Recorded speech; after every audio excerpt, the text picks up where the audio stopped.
Welcome back to Gita Soul Sessions.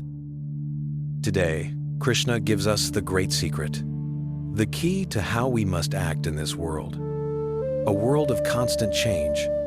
He shows us how to find true, divine peace, not by running from duties, but by finding a profound stillness within action.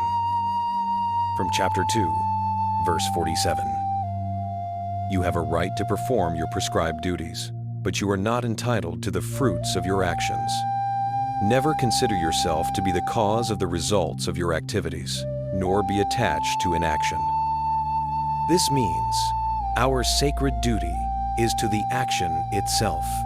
We must pour our best effort into our work, but we must release all claim to the outcome. The verse tells to do your duty, but do not concern yourself with the results. The fruits of your actions are not for your enjoyment. Even while working, give up the pride of doership. Do not be attached to inaction. Krishna continues in chapter 2, verse 48. Be steadfast in the performance of your duty, O Arjun, abandoning attachment to success and failure. Such equanimity is called yoga.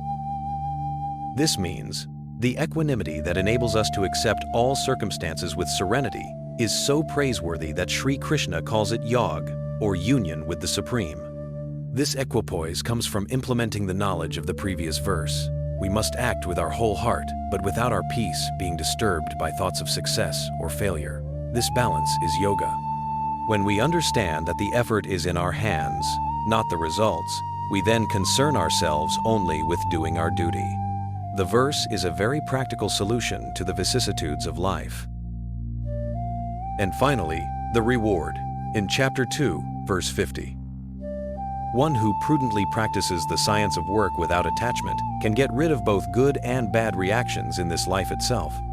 Therefore, strive for yoga, which is the art of working skillfully, in proper consciousness. This means, when we act in this balanced way, we are freed from the karmic cycle of reward and punishment. This is the ultimate skill in action, to act perfectly in the world while remaining spiritually free. Sri Krishna explains that working without personal motivation does not reduce the quality of our work. Instead, we become even more skillful than before. Arjun's personal example illustrates the point that giving up attachment to the fruits does not adversely affect performance. Before hearing the Bhagavad Gita, he intended to engage in war with the desire of winning a kingdom. After hearing the Bhagavad Gita from Sri Krishna, he was fighting because it was his duty to God, and Sri Krishna would be pleased by it. The world will always present us with results we do not control, but Krishna gives us the key to our own freedom. Do not let your mind live in the future in the what if of the result. Bring your full self to the present moment. Find your peace in the action, and you will be free. Hare Krishna.